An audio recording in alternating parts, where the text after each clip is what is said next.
Hello everyone, I'm Xinyuan from Monash University. Today, the largest food truck festival has been held in Melbourne at Burundrag Park. Now let's go and check it out.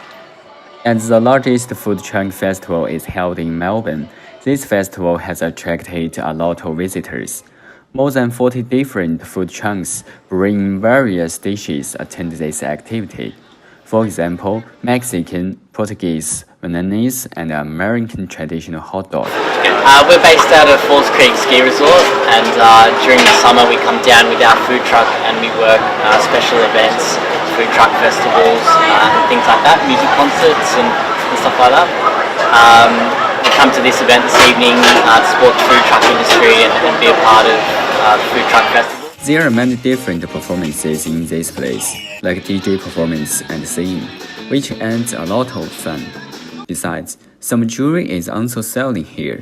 So the reason why I like coming to these places is there's so many different food trucks to choose from.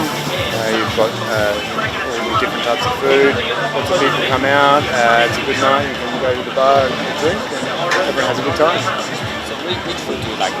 I like the Smoking Gary's food truck. They've got the pulled pork and the beef brisket. I'm also having some food here from these guys, which is the chicken burger. So yeah, all different types of food.